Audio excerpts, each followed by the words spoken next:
À tous. Je voudrais avant tout dire quand même l'immense joie, l'honneur, mais aussi la fierté que j'ai, en tout cas, à venir prendre part à la première édition de ce forum économique et culturel intitulé Le Sénégal sur la baie de Dakhla. Donc, je voudrais également vous remercier, mon très cher ami, grand frère et doyen, parce qu'il n'est pas simplement un collègue, mais c'est un doyen, je le considère comme un grand frère, parce qu'il nous a couvé quand même sous son aile depuis plus d'une décennie, depuis plus de 15 ans. Donc j'ai également été très ravi de le retrouver en terre marocaine, et je bénéficie de son accompagnement depuis ma prise de service il y a de cela quelques mois. Donc je voudrais aussi vous remercier pour l'accueil chaleureux qui nous a été réservé à notre arrivée hier tard le soir, mais également pour l'hospitalité et l'attention toute particulière dont nous avons fait l'objet plutôt, mon épouse et moi, depuis qu'on est à Dakhla. Vous l'avez si bien dit tout à l'heure, il est question de forum économique et culturel entre le Sénégal et le Maroc. Donc je pense que vous êtes mieux placé que quiconque, en tout cas pour l'organiser, parce que moi je suis à Casablanca, Madame l'ambassadeur est à Rabat, mais vu que vous êtes présent depuis 2021 à Dakhla, donc nul n'était mieux placé que vous, en tout cas pour le faire. Je voudrais donc saluer cette initiative, c'est une très très belle initiative qui contribue en tout cas au renforcement des relations économiques et séculaires d'amitié et de fraternité entre le Sénégal et le Maroc. Je salue également cette ingénieuse idée que vous avez eue en tout cas d'abord. Ensuite, votre engagement et votre disponibilité à servir le Sénégal et les Sénégalais. Ça aussi, je tenais quand même à le faire parce que je n'avais en tout cas pas eu une si belle occasion pour le faire et je ne voudrais en tout cas pour rien au monde rater cette opportunité. Je le fais donc à cette occasion. Je vous ai écouté en tout cas religieusement. Vous-même, vous avez fait une allocution. Vous avez été suivi par le secrétaire général représentant du Wali et je me suis rendu compte qu'au cours de ces allocutions, vous êtes largement revenu en tout cas sur les opportunités d'affaires aussi bien au Sénégal qu'au Maroc. J'ai suivi également avec beaucoup d'intérêt la brillante présentation de M. Nabi du Seri. Donc lui, quand il a fini son speech, il s'excusait parce qu'il pensait avoir fait un long monologue, mais je vous rassure, hein, ce fut également très agréable de vous écouter. Je vous ai suivi en tout cas du début à la fin et je vous félicite également pour la brillante présentation que vous avez faite. Vous êtes largement revenu sur les opportunités et sur également les mesures incitatives que le gouvernement du Royaume du Maroc a prises plutôt juste pour booster en tout cas le développement et accompagner la région de Dakhla ou bien la partie sud dans son effort de développement.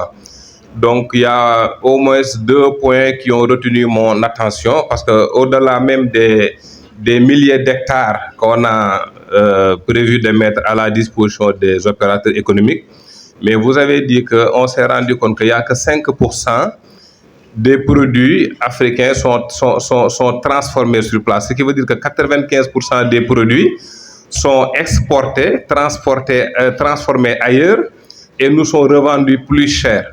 Donc on doit se poser une question très sérieuse. Au moment où il y a 95% de gap, au même moment on nous parle de chômage endémique en Afrique.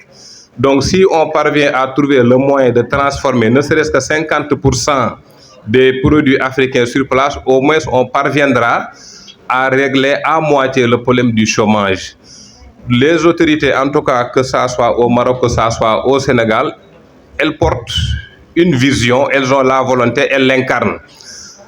À côté, elles mettent également en place des mesures incitatives. Mais je pense que pour le cas du Royaume du Maroc, ces mesures ne sont pas seulement incitatives, mais elles sont aussi alléchantes, hein, parce que j'ai vu que vous avez mis pas mal d'efforts à la disposition des opérateurs économiques.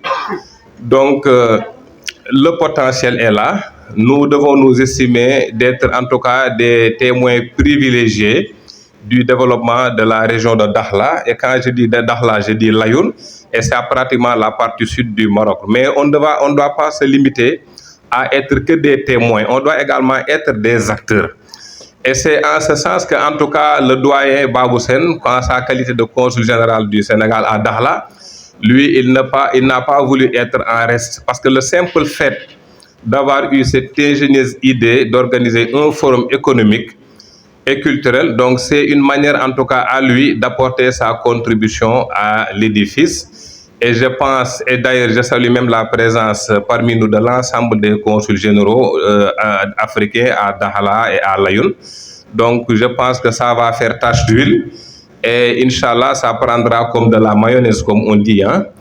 J'ai également suivi avec beaucoup d'intérêt l'intervention du doyen Niass qui se trouve être lui aussi un pur produit de la relation maroco-sénégalaise pour avoir naturellement fait son enfance, grandi et même fait ses études. Hein.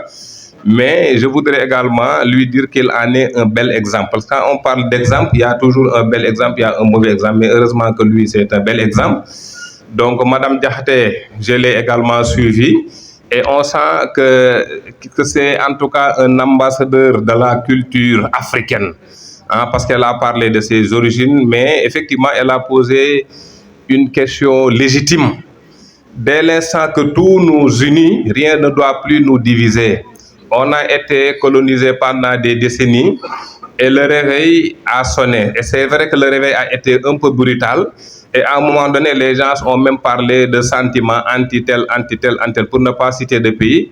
Mais en Afrique, on tient quand même toujours à rassurer les opportunités, les investisseurs, qu'ils soient nationaux ou bien qu'ils viennent d'autres pays. Chacun a sa place. Mais il se trouve quand même que, en fait, la plus grande partie quand même doit revenir légitimement aux nationaux de ces pays-là. Donc, ce n'est pas une question de chasser qui que ce soit, mais il est également question de faire place aux nationaux. Bon, c'est quand même cet appel que je voulais quand même lancer à l'endroit de tous les opérateurs économiques, qu'ils soient marocains au Sénégal ou bien français au Sénégal, qu'ils soient sénégalais au Maroc, peut-être même français au Maroc.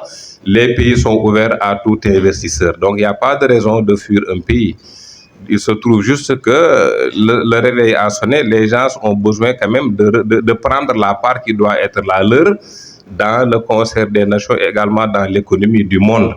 Et l'Afrique non plus ne doit pas être en risque. Je sais quand même qu'au Maroc, on le dit effectivement souvent, Sa Majesté le roi Mohamed VI, que Dieu l'assiste, en tout cas, a fait des efforts considérables. Au niveau du Sénégal également, on a un nouveau régime depuis mars 2024. Et le président dont la photo se trouve juste à côté de moi, également a une vision qu'il porte. Et on a également du côté Sénégal un plan qui s'appelle Agenda 2050, avec également des mesures incitatives à la disposition aussi bien des opérateurs économiques sénégalais que des opérateurs économiques venus d'autres pays. Et naturellement, également, les Marocains auront une place de choix, hein, parce que on l'a dit et on ne le dira jamais assez. La relation entre le Maroc et le Sénégal est une relation assez particulière, séculaire d'amitié et de fraternité. Elle date de bien avant ma naissance. Donc c'est vrai qu'on le dit souvent, mais je pense que comme on dit, la répétition est pédagogique.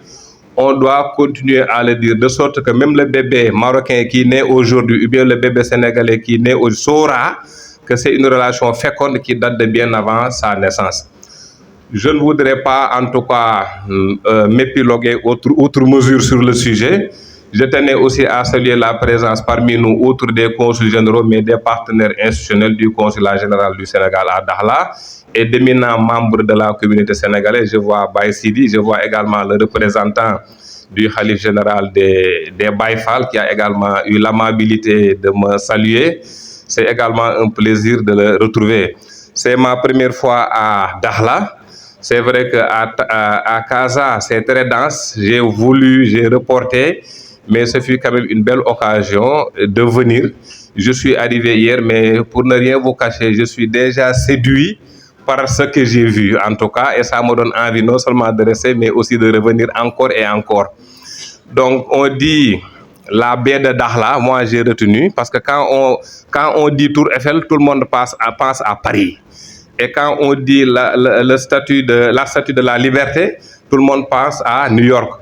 À part de maintenant, quand j'entendrai B, moi je penserai toujours à Dakhla. Voilà. Voilà, donc c'est sur cette note en tout cas que je vais terminer.